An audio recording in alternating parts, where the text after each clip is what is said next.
Dozens of watches swiped in seconds, but it's not the jewelry heist you might be thinking. Greene County Deputy Paige Rippey shares the surveillance video in tonight's Catch a Crook.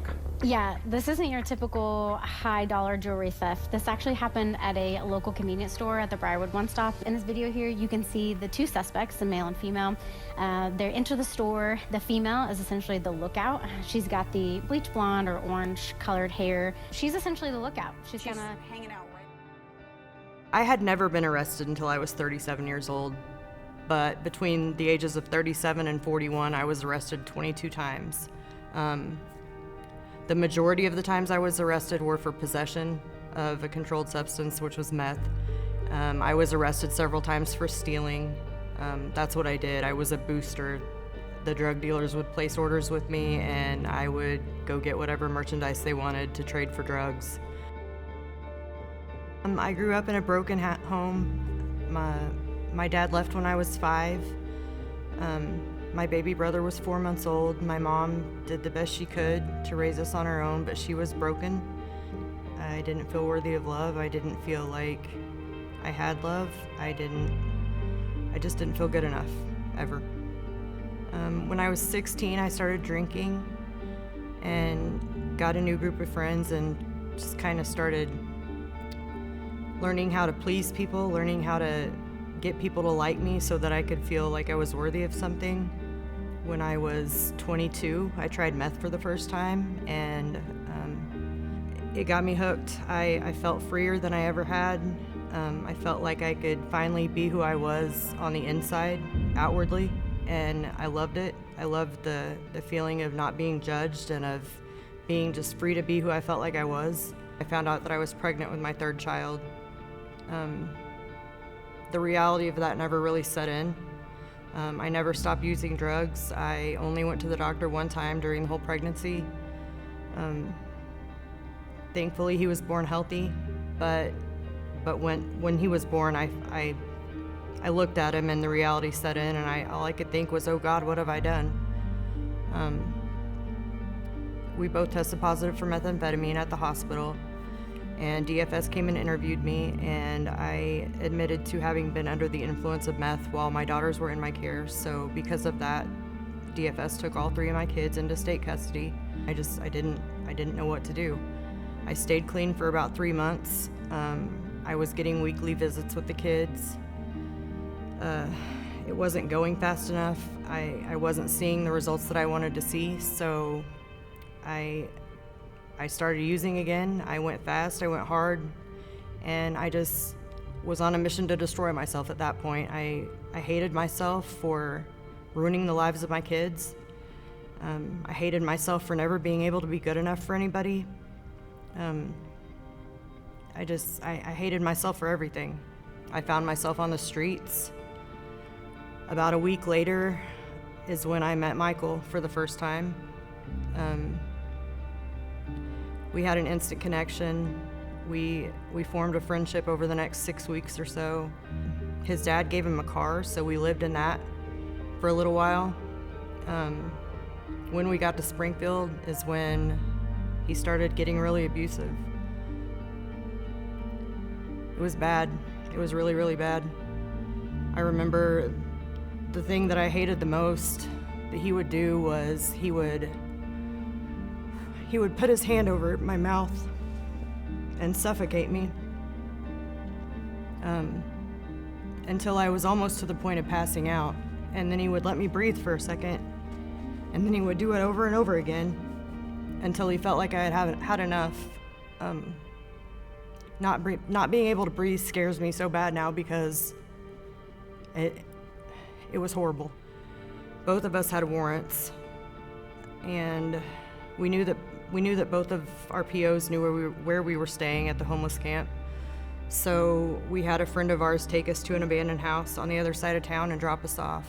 And he was the only person that knew where we were. We were at the gas station across the street from the house we were staying in, and the gas station attendant went in the back, and he was back there for a while, and Michael decided that he wanted to steal this display of watches that was on the counter. So he asked me to watch out for him. So I did, and he grabbed the display of watches and ran out the door.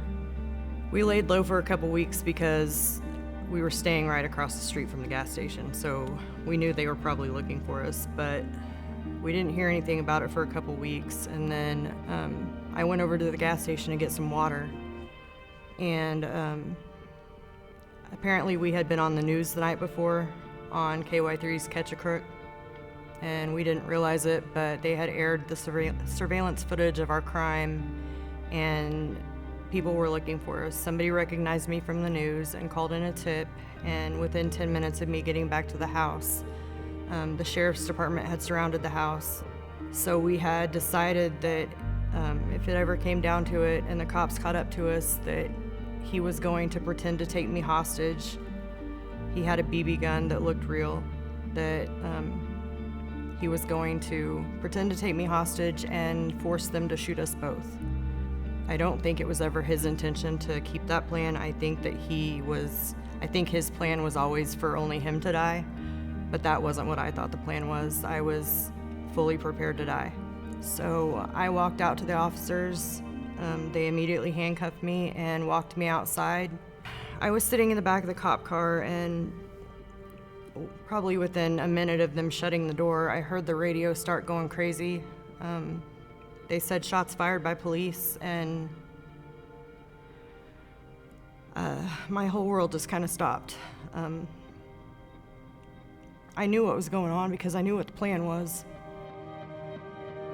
And good evening. First at 6, the sheriff's office has identified the man shot and killed by Greene County deputies this morning. They say 43-year-old Michael Gann of Springfield died at the scene.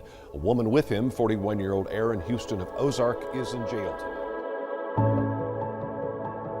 I just remember screaming and screaming and screaming, and I believe that that's when God heard me. I believe God heard those screams, and he looked down and he saw a lost, scared, broken little girl. And so he did what any good father would do. He just scooped me up in his arms and he held me. I would say he held me like that for probably about a week while I slept on suicide watch in Greene County Jail. When I got to prison, I realized that almost the exact same day I got there, Freeway started their channel on the Pando app. So I kind of took that as a sign that God wanted me at Freeway. So I started watching the services. I remember watching the 2023 Save Our City revival on the Pando app, and I saw Sheriff Jim Arnott speaking on there, and I had written a letter while I was in Greene County Jail to the officers that had shot Michael. I knew that there was no reason that they needed to place any blame on themselves, and I wanted them to know that, and I wanted them to know that I was okay, and I wanted to thank them for getting me out safely and for saving my life.